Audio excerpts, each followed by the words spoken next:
Hello, welcome to Zombie Beach.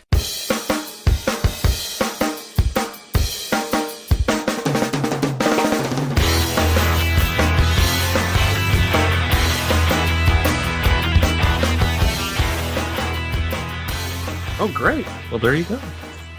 So, right off the bat... It's been a while. Yeah, I felt like I went to the post office and never came home. And here we are. And we're back in 2012 after a, how many year hiatus? Geez, at least a 2-year hiatus. A 2-year hiatus, where Jerry and, well, I don't know about Jerry, but I had a successful stint in rehab, and... No, not really. I didn't go to rehab. What? I don't know. You got divorced since then, didn't you? Or were you already going through the? Oh no, that was already done. Done deal. Oh, okay. Yes, we're way past that now. I lost track. That would have been the horror of Attorney Beach. Oh, yeah. Would be what that would have been. But yeah, Jerry, good to see you. Good to see you too. Well, and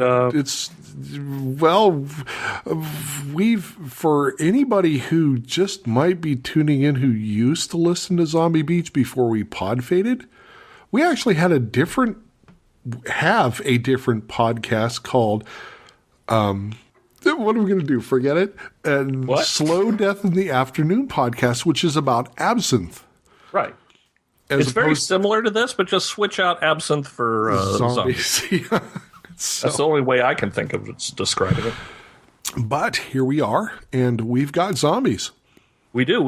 Zombies and sci-fi and horror and pretty much everything that we couldn't really, in good conscience, put in our other podcast. And we thought, you know what? We had so much fun doing the other one, too. Well, let's do both, because it'll be like double the fun. Yeah, and I've been immersing myself in zombies ever since we've actually decided to do this. Oh, hold on. I know. How funny is that? It's like, because we thought we were talking too much about absinthe in our zombie podcast. And then now we're talking about zombies in our absinthe podcast. It's like it's a Reese's peanut butter cup. I was going back and finding old clips and stuff from the original parts of Zombie Beach, and I found the exact moment we started talking about, hey, we need to do an absinthe podcast. I found it. You did? I did. Can you play that for the people? Yeah, I'll put it right here. All right. We can talk about things like, Jerry, I've ordered absinthe-flavored lollipops. Oh! Oh, very good. Very good. Yes. I just bought my first bottle of absinthe tonight. Did you get the cool. Pernod? Yeah, I found Pernod, so I bought it. It was $70. Very good. You know what? Let me tell you, my friend, that I would much rather you spend $70 on a bottle of Pernod than spend $50 and get 3 bottles of that Czechoslovakian crap. Yeah, really.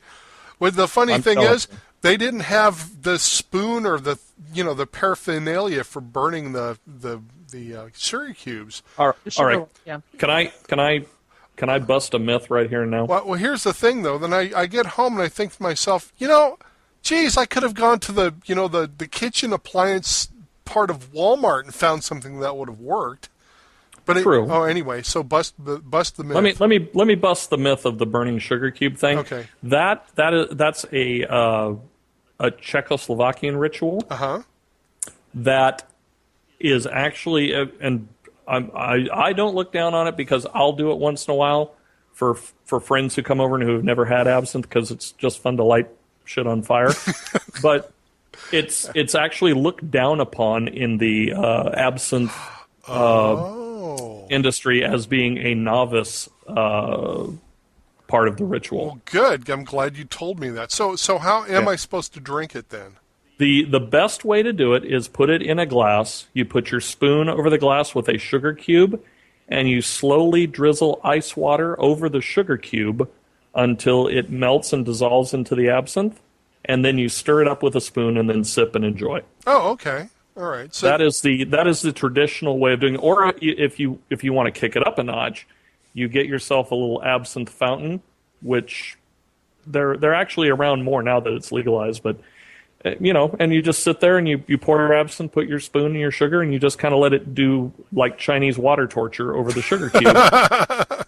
And you just kind of sit and hang out and have a cigar and relax and talk until it gets to the appropriate level, and then you stir it and drink it and do it Can't you just over and over can't you again. just throw a sugar cube in the absinthe and then stir it up? You could, but it's just considered bad form. Oh, gotcha. It is just considered in the world of hardcore absinthe drinkers. They're very much about the preservation of the ritual and reckoning with the drink, much like you would, kind of like the difference between doing a shot and drinking absinthe would be the same as smoking a cigarette compared to smoking a pipe or a cigar, where you actually have to sit and reckon with the product. Oh, I get you. Hey, am I supposed to keep it in the fridge? No. No, it's supposed to be. Just let it sit on the counter. You're totally fine. I mean, out of direct sunlight, but just Okay, so don't counter or liquor cabinet's totally fine. Don't drink it cold then. Just drink it room temperature. Well, you want here's what I do, and this would be considered incredibly gauche. I just pour in a shot in a glass, throw in a couple of ice cubes, and just about maybe a couple hits of water. Mm-hmm. And then that chills it down really fast and really nice, and actually is very pleasant. But it's kind of like when you're out in public, you don't sit around the house in your underwear. So it's just all preference and that. I'm a bit of an absinthe snob, so okay. So do your research on the internet, and you'll see what the 411 is. Okay, well, I'm gonna save this segment for another show just about absinthe.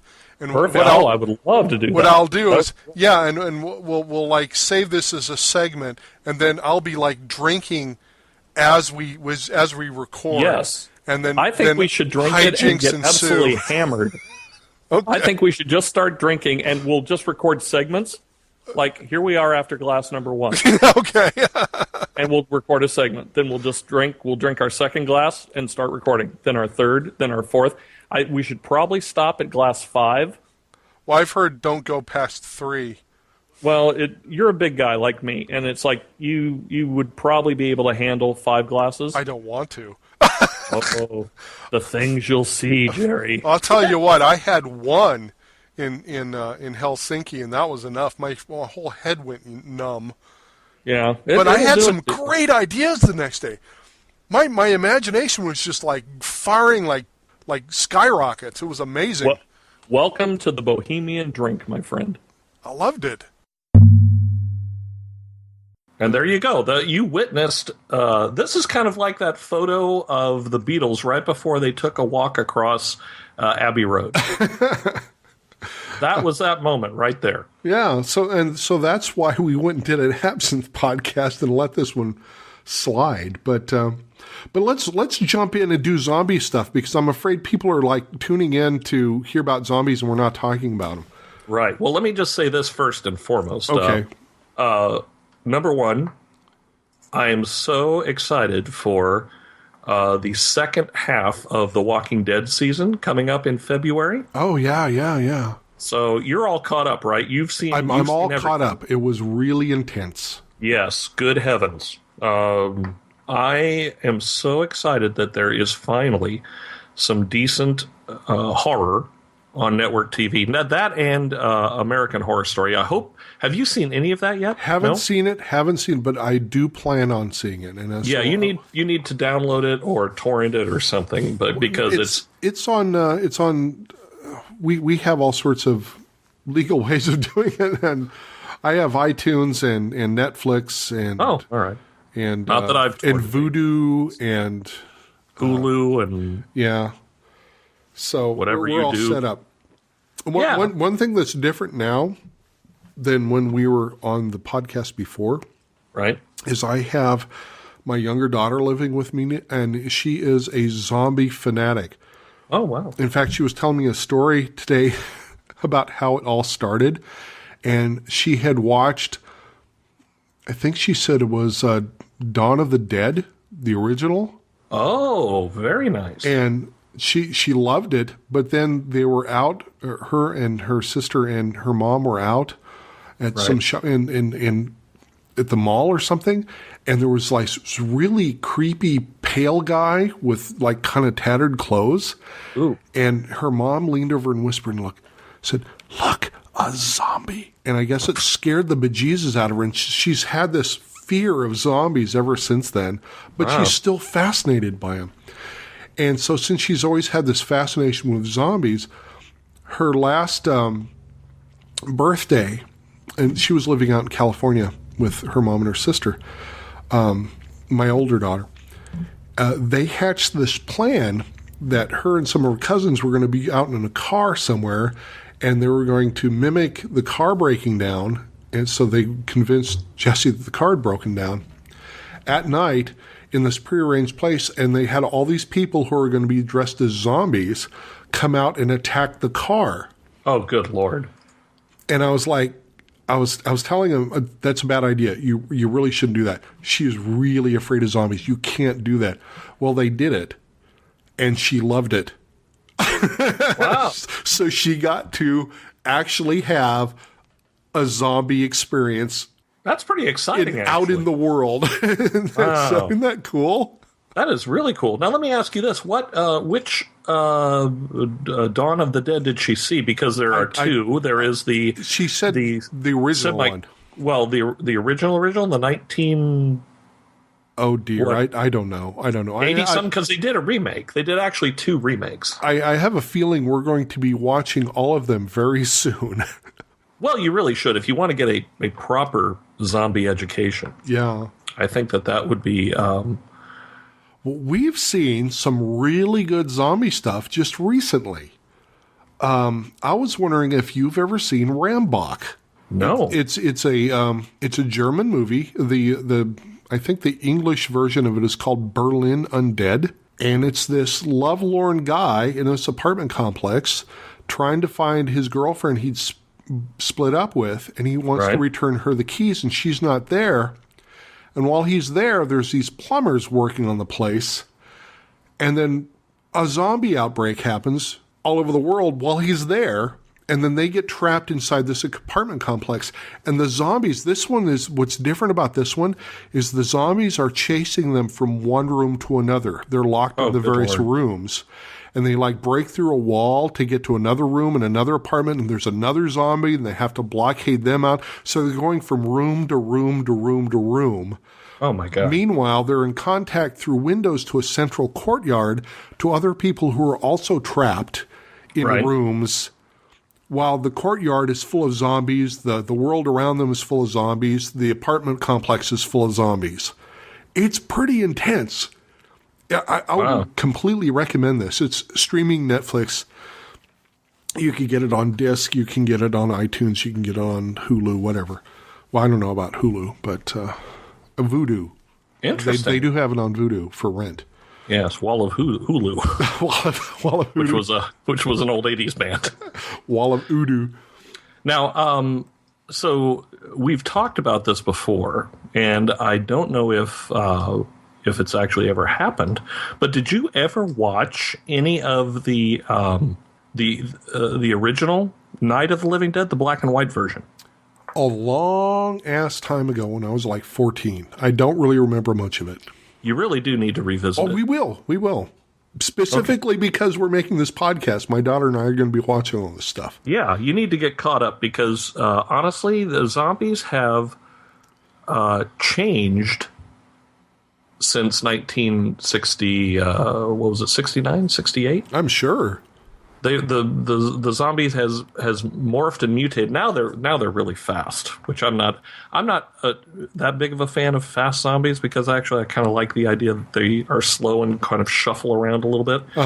Because that just makes them more creepy because they just keep going. The fast ones, will eventually starve to death and burn out if they don't get anything to eat, but the slow ones, you could think you're safe, and then 2 hours later when you're sleeping, it just shuffles right up and bites you in the head. Yeah, that's the problem also, is there's a bunch of them.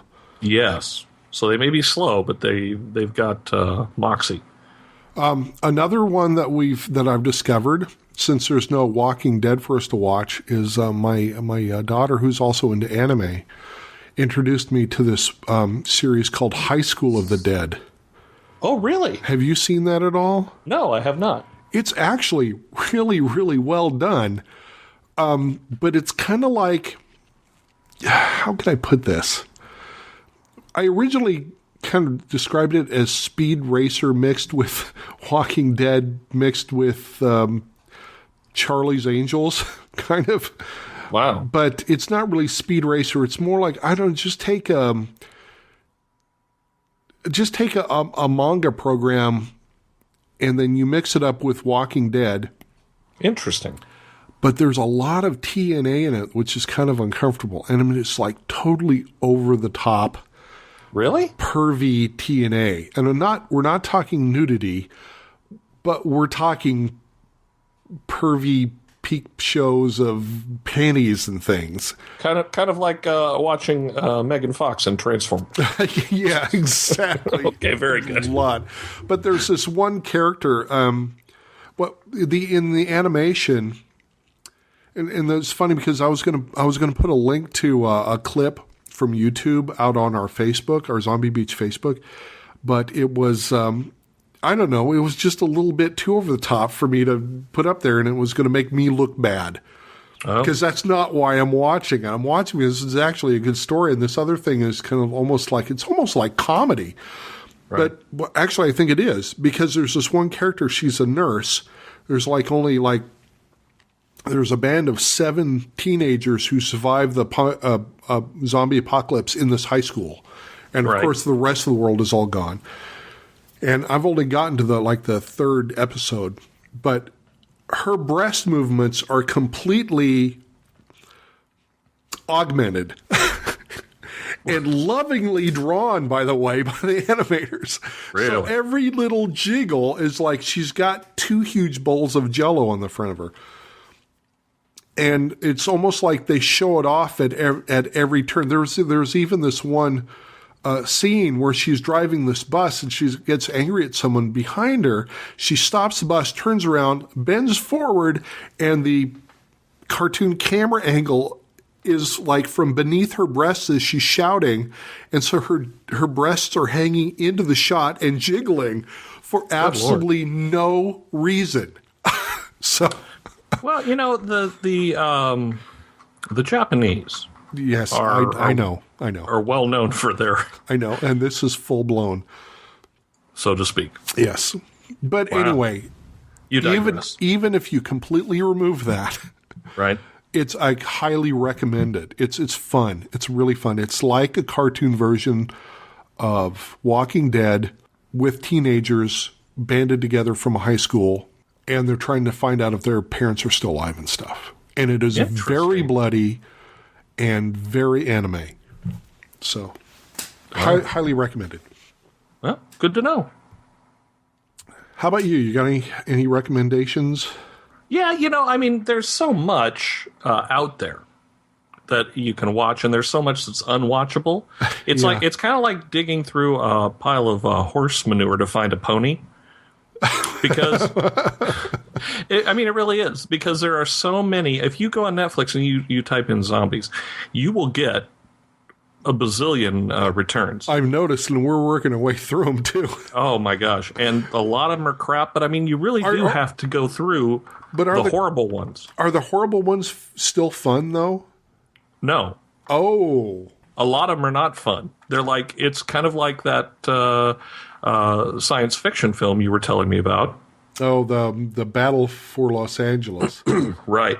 That it just isn't fun. It's like you're just sitting there going, "What? Okay, there's zombies. All right, there's more zombies, and there's not really a plot, but there's zombies." And now there is a very interesting one. I think it is on Netflix. It's called Zombies. Zombies. And it's from it's very interesting because only for the fact that it's from the zombies' point of view. Oh, there was an episode of I forgot what it was. It's kind of like American Horror Story, but it's shit. I'll have to look it up. Wow. But anyway, go ahead. Oh no, but it's from the zombies' point of view, and I'm not going to say anymore. But you really need to see that, because you'll sit there and you go, "Oh my god, this is horrible." But just wait, because it starts to grow on you, and it's just an amazing. It's just an amazing thing. It's like a Fear itself. Oh, Fear itself. Oh wait, Fear itself. now we've talked about that. Was that the one Boris Karloff narrated? No. This is a 2008 TV series. Oh wow! But anyway, Interesting. There was an episode that my daughter had me watch. A girl, if I tell you about it, there's spoilers. Oh, what the heck? It's a TV show. There was this one episode where this girl wakes up from a hangover, Right. the day after New Year's, on New Year's Day, and finds out the zombie apocalypse has happened. Right. But she has problems understanding it because she's really hungover, or so you think. Right.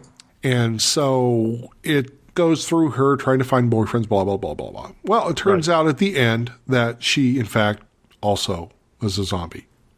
Oh. So it was from her point of view. So That's very clever. It was interesting to watch, but the storytellers broke a law. You're not supposed to lie to your audience. Yeah. And they lied to the audience to trick you, and then at the end showed you, haha, we tricked you, she's a zombie. So it kind of dissatisfied me, but at the same time, well, it was kind of refreshing to watch. And you're like, oh, okay, yeah. And also you kind of forgive them because it's a TV show, not a movie. Right. And for a TV show, they did a pretty good job. Wow. I'll have to check that out. That sounds really interesting. I think it's called New Year's Day, and that's, of course, what we watched on New Year's Day. Wow.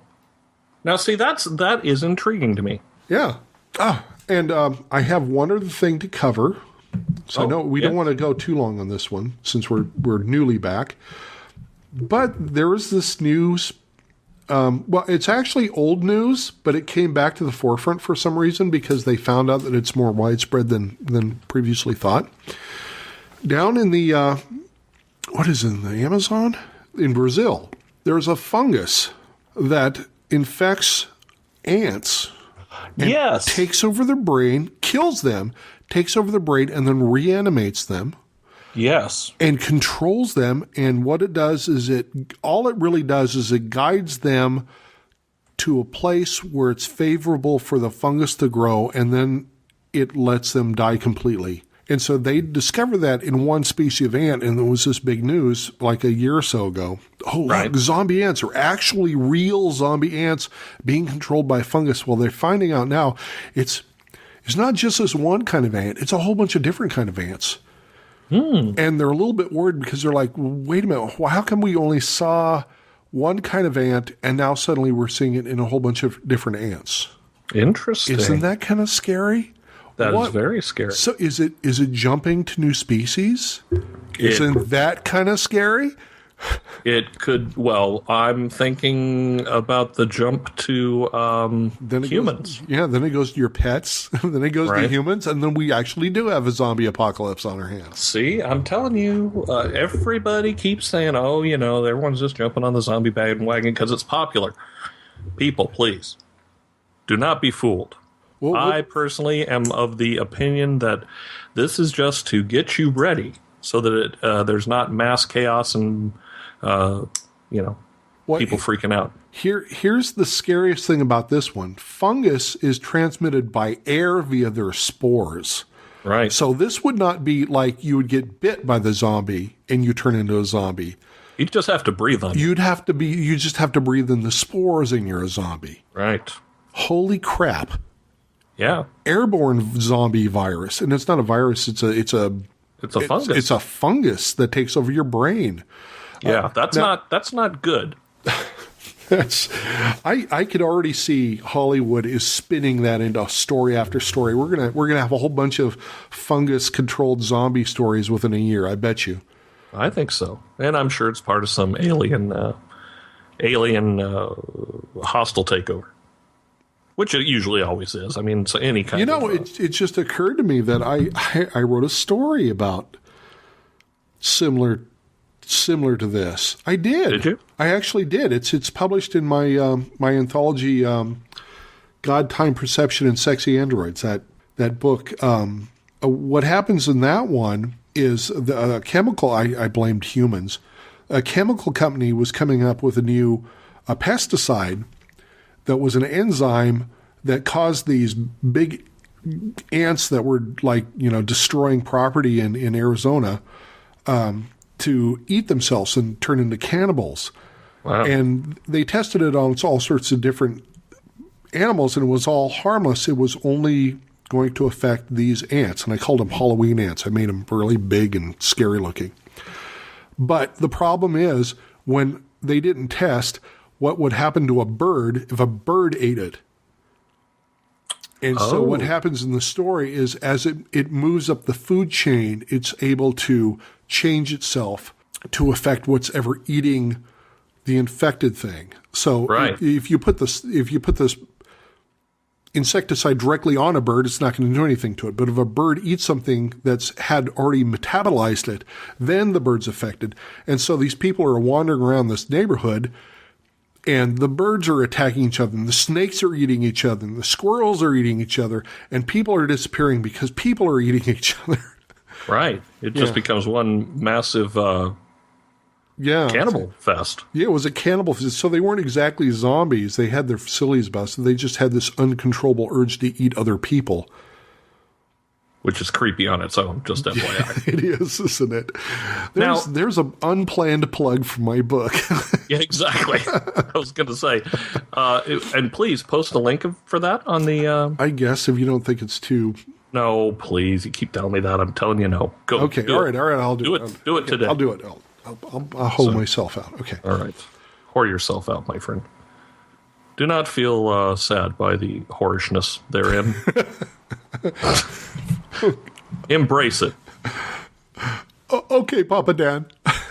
Hey, you know what? Actually, you would think that I, of all people, would have known this from the start. Yeah? But do you know that they're doing a prequel to the movie Alien and Ridley Scott is directing? No, but that's awesome. Dude, you're at a computer. Well, yes, I guess you are at a computer right now, aren't you? I want you to go to, is it YouTube? I think it's on YouTube. And it's not a hoax by any means. Type in Prometheus trailer. Oh, I kind of heard something about this. I didn't know what it was about. Yeah, it's about to change your life, is what I'm thinking. Oh, there it is on Apple. Yep. Check that out, my friend. The search for our beginning could lead to our end. Just watch this, and we'll... The surprise is in the story.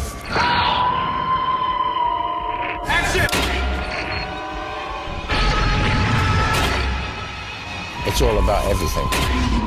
I come from the all about everything school.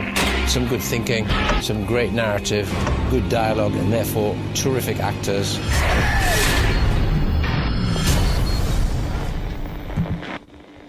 Okay, here we go. I was wrong. It was so It's coming in June 8th. I'm so sorry. Oh, okay. Pretty incredible, huh? Yeah. Oh, it's totally alien. Look at that. It is. It's where the ship came from. But those weren't eggs. Don't tell me we created those things. I don't know. I cannot be 100% sure. Because I have not seen this. Wow, look at that. That's cool. Isn't that pretty badass? Wait a minute.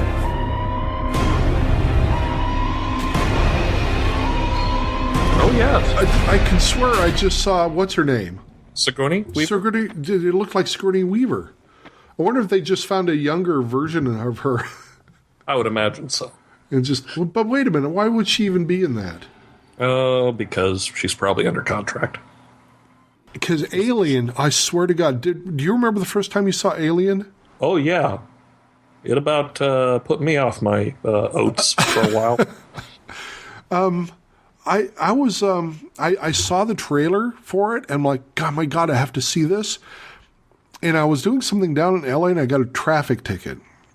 Oh no! And so, Did you miss? no. What happened was I had to go back to LA to appear before the judge and get rid of this traffic ticket. And it happened to be on the day it opened, so I went to the Chinese theater in Hollywood and saw the premiere. Wow. And none of the stars or anything were there, so I don't think it was the premiere, but it was where it premiered, like the day of, or at least the day around the day of. And they had all sorts of sets and props from the movie in the theater. Oh, wow. So, and of course, I didn't know what they were because I was walking there, and so they had the model of the Nostromo under glass, and they had all sorts of things there. So, I have a history with this movie. It's very personal to me. Yeah, Alien is personal to me. How weird is that? It was a brilliant film. I mean, honestly, the first one was amazing. The second one was amazing just because. It took it to a different level of being an action film. Yeah, Cameron did a great job on that. He did an amazing job on that. And I thought the other ones that followed, like the third and the fourth, were okay in their own right, but it really felt like they were just trying to push the franchise. You know what I'm saying? Yeah. And especially by the time they had the third one, they were CGI aliens. Right. They were swimming around the pond and everything. That was weird. Right. Yeah, because and so many different things opened up in the story, like how they take on the characteristics of the host that hosts them, like the dog alien, and just weird things like that really needed more explanation, but didn't really give you more explanation. I know. So, yeah, but I mean, I did like. I didn't see, or did I see? I didn't see Alien versus Predator. I did. It was horrible. Well, I heard that it wasn't worth watching. No, not so much. Oh, wait, no, I did see it. I did say that's how bad it was. It was forgetful. Because I remember the ending. The alien actually, you thought the Predator won, but the alien won. Right. Yeah. It's very sad. Yeah, we just gave away the movie. Yeah, well, sorry, spoilers. Spoilers for a movie that's 15 years old. Right. Now... We need to make a rule right here, right now. If What's it's that? not in current release, we're going to spoil it. Okay, I can jump on with that. This is a warning to our listeners. If it is in current release, we will not do spoilers. How's that? I'm down. Okay. So anyway, you were saying? I was going to say on a separate note. In 2013, we don't know exactly when because the world may have ended already. Well, yes, but you can't really rest on that, so you have to kind of go with something. Oh, of course. But they're in production. Well, in development. Let's put it that way. Pride and Prejudice and Zombies. Oh, really? Yes. I saw they're coming out with Abe Lincoln Zombie Hunter. No, Vampire Hunter. Vampire. Yes. Yeah. I'm very excited by that. That looks fun. That's going to be exciting. Yeah, I think it's going to be... I think, you know what? I was thinking that maybe after this year that the zombie thing would kind of die off, but I don't see any sign of it. It seems like it is picking up steam and is moving at a pretty incredible rate. How about vampires? Do you think the vampire thing is finally starting to calm down?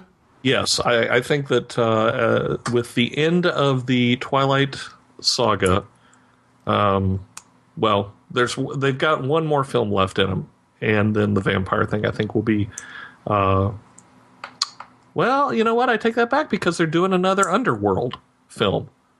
So I would like to say that the vampire thing has died out, and I really wish it would. Not because I hate vampires, please hear me correctly, but because I think that genre has been so watered down and bastardized that it's lost its edge. Yeah, I'll have to agree with that. And I'm hoping that it goes away for a while, to give it a rest, so it could come back. So it could come back as and be fresh. fresh and pure and visceral and angry. And the same thing with werewolves. I mean, it's kind of like, honestly, as much as I hate to put all the blame on something, I'm gonna have to put the blame on the Twilight series. Yeah. Because they've taken the vampire and the werewolf and turned them into human-friendly creatures. Yeah, and they're not. These No. are monsters. Absolutely. It's like the last thing a vampire wants to do is sit there in bed and cuddle with you and talk about marrying you and talking about how he's going to work with the werewolf. But yeah, it's just it just makes me, I don't criticize anyone for how they make a living, but it's like, it's just time for this series to die out and just go away for a while, and then come back better and just more pure. I want to see vampires that are really scary and insidious and mesmerizing and your worst nightmare. Yes. And let me just say, Fright Night was not that movie. The remake of Fright Night, I should say. One that you really should see that I thought was brilliant for a vampire film was, is it, I want to say, is it Daybreak? Yes, it's Daybreakers. Oh, that's on my list. It's on my list to see. You need to see this. It was brilliant. So think of it this way. I'll give you just a synopsis. I won't tell you what happens, but basically it takes place in 2019, where this plague has turned most of Earth's human population into vampires. Uh-huh. And so obviously if you have an entire world of vampires, you need humans, food. You need food. And so they're trying to come up with a blood substitute. Interesting. And so obviously if imagine if you're one of the last few humans, it's almost like a reverse discrimination thing. Wow. Yeah, you really need to see it. Please, I got to see that. Please watch that. That was probably the last decent vampire film I've seen. The last fun vampire movie I've seen was the one where I think they were. It was what's his name? Ramirez did it was like in the West in a bar called the Titty Twister. Oh, the good lord! And From Dusk Till Dawn. From Dusk Till Dawn. Yeah. Selma Hayek was in it, and Quentin Tarantino. Yeah, I was a Quentin Tarantino film, really too. enjoyed that one. I thought that was a fun movie. It was a great film because there wasn't a whole ton of plot. No, it was like it kind of reminded me of a grown-up version of Lost Boys. Yes, very much so. Yeah. It had that same vibe to it. Yeah, and I thought the characters were and I actually thought George Clooney was great. Oh, yeah, that's right. I completely forgot he was in it. And even Quentin Tarantino in his role was great. Yeah, and everyone was just amazing. It was a great film. Bottom line. So I guess what we're saying is definitely go see Daybreakers, and if you haven't seen From Dusk Till Dawn, and just see Dusk Till Dawn Part 1. Don't bother with 2 or 3. They're horrible films. Didn't even know they were there. But, and here we go. This is just, listeners understand that this is just Jerry and I's opinion. So we would love to hear from you about these films that we've talked about, or what films you're looking forward to, or what floats your boat as far as zombies and vampires and anything from the horror genre. Yeah. You could leave comments on our Facebook page, which is facebook.com, of course, zombie.beach.podcast, or you can just go to zombiebeachpodcast.com, click on the link, goes right to our Facebook. We're trying to let me put it this way. It's easier to have conversations and conversation threads on Facebook than it is on a separate website. So we've kind of given up having comments on our podcast websites. We just point it all to Facebook and leave it there, because that's where most everybody is anyway. And on that note, I would like to do a shout out to our friend Pat, who is already checking us out on Facebook, and let me see, there was a couple other. There was Would that be? Well, there's one person who's on our Facebook page that I have no idea who they are. I don't know who Jimmy Chang is. Oh yeah. Okay, that's who I was looking for. Jimmy Chang. Do you know Jimmy Chang? No. Oh, I wonder he if found us. I wonder if that was someone who listened to our original. That would be weird. Well, no, it wouldn't be weird. It'd be great. But for some reason, I have this feeling that it's going to take a while for us to find our old listeners again. I think so. And I mean, even if we don't find them, my guess is once we start getting in the search engines that they will find us. Yeah. Anyway, so yeah. So there you have it. So there you go. I guess that's our first episode in the can. Yeah, it wasn't the blockbuster I was hoping for, but oh well. You know what? Sometimes the first film has to. Well, that's probably a bad analogy. I was going to say sometimes the first film has to suck before the rest of them do, but usually it's the other way around. It's usually that's how the Star Trek when a Star Trek show starts up, the first season sucks, and then it gets really good. Right. So exactly. I was hoping maybe we got the first season out of the way, but I don't know. So hey, one thing I do want to bring up. Yeah, please. Whatever happened to your zombie car wash? You know, Is that still on hold? It's still in redevelopment. Oh, okay. So it's not undead. It's still alive. Oh, okay. I was trying to go with the zombie analogy, but it was kind of hard to say something was dead but not really dead. So it was still living, but is it undead yet? I don't know. So. Yes. But it is on hold and it will be back, but we just don't know when or what it's going to look like. Let's see if I could sum it up correctly, and you could go ahead and correct me. Wait. That sounded like a line from Plan 9. Whatever you just said, it was pretty funny, though. Dan was putting together a car wash event where zombies would wash your car, and all the money they made would go to charities, if I'm correct. Yes. And I mean, and they had a website put together and everything, and unfortunately it fell through. But hopefully this coming summer or whenever it will happen. Because isn't that a great idea? You have a bunch of zombies attacking your car with sponges. Yeah, and I mean it's actually it's a solid concept. The problem that we're having is the actual venue or something.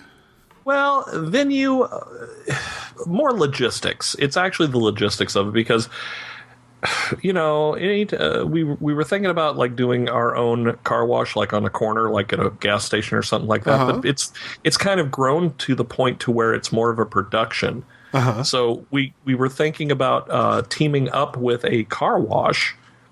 And you know how when the car comes out, people like dry your car off and do all that. Yeah. Right? So these would be zombies that dry your car. Exactly. That's what we decided because we could create an environment after the car had already gone through the wash. To where it would be fun, it would take a little bit longer, and it'd be kind of fun to have people like see zombies doing stuff, and they could buy zombie merchandise and sodas, and all the money would go to charity, for the tips and things like that. Because we just work for tips, or if we sold tickets, it would be like a certain percentage of the ticket. So, I mean, it's a great concept, and I think it would work. It's just really trying to figure out logistically how it could work. Do you have enough people there? Because I was thinking all you'd have to do is put out something in in a Hollywood publication, and all the out of work actors might come out. Especially if you also say that agents are going to be there or something, or talent scouts, or I don't know. See, that would actually be a great thing to cross promote with. Say, we're looking to do a zombie film, so come on out, and who knows what could happen? You could be zombified. And maybe someone will actually make a film about the zombie car wash. Car wash. There you go. I like the way you think. I could see that. I could see that as a wonderful B movie with Bruce Campbell Willis? Jr. in a zombie car wash. Yeah. Bruce Willis, yeah. Bruce Willis Jr. He does B movies. Hey, well, currently yes. But what are you going to do? So have a zombie, please. Please, thank you, anyone. Oh my God. Well, thank you, Dan. I think we got this kicked off. I think we do, and so we'd like to invite you back next time for the next edition. Yeah, come back and see if we get better. Yeah, I think we will. I mean, I think so. it's that we're trying to juggle two podcasts, but they're so different that actually go to both of them. Go to Slow Death in the Afternoon and come to this one, because it's kind of like you can't eat at Jack in the Box all the time. You kind of have to go to Popeye's Fried Chicken. Were they? I don't know what that had to do with anything, but I was trying to Popeyes, Louisiana zombies, but I couldn't go there. I don't know. It's like I'm not suggesting that zombies eat or make Popeye's chicken, well, that we know of. but there might be voodoo involved. I don't know. Yeah, there could. There probably is voodoo and all that. All right. Well, all right. What's our outro music, Jerry? Do we have a special guest song? Well, I don't know who our outro music is going to be by yet, although it might also be by the same group that we did our intro music. Is Blue Wave Theory, who we were all set to do interviews or have one of them on or something like that, but then we pod faded. But as far as I know, they're still interested in having us use one of their songs as our theme song, as long as we promote them. And we will, because Blue Wave Theory is awesome, especially if you like this kind of music. So I'll go out.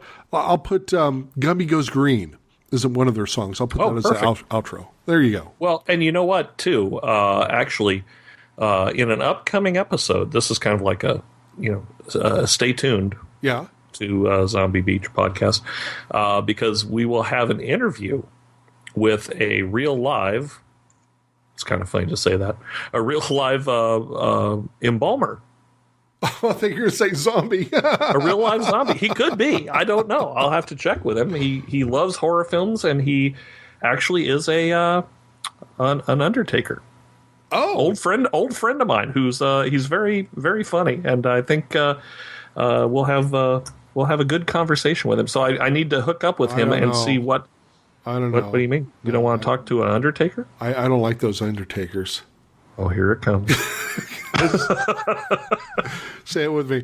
Because they're always all they want is my body. All they want is my body. I blew that. But yeah, that's interesting. That's cool. Yeah. So how long have you known this guy? Dude, I used to work with him when I was the director of operations for a CD manufacturing and silk screening plant. I remember that. He was one of the head silk screeners, and his name's Ray.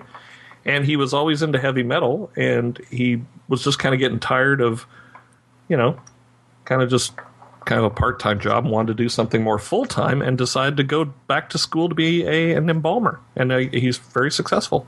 Huh. Wow.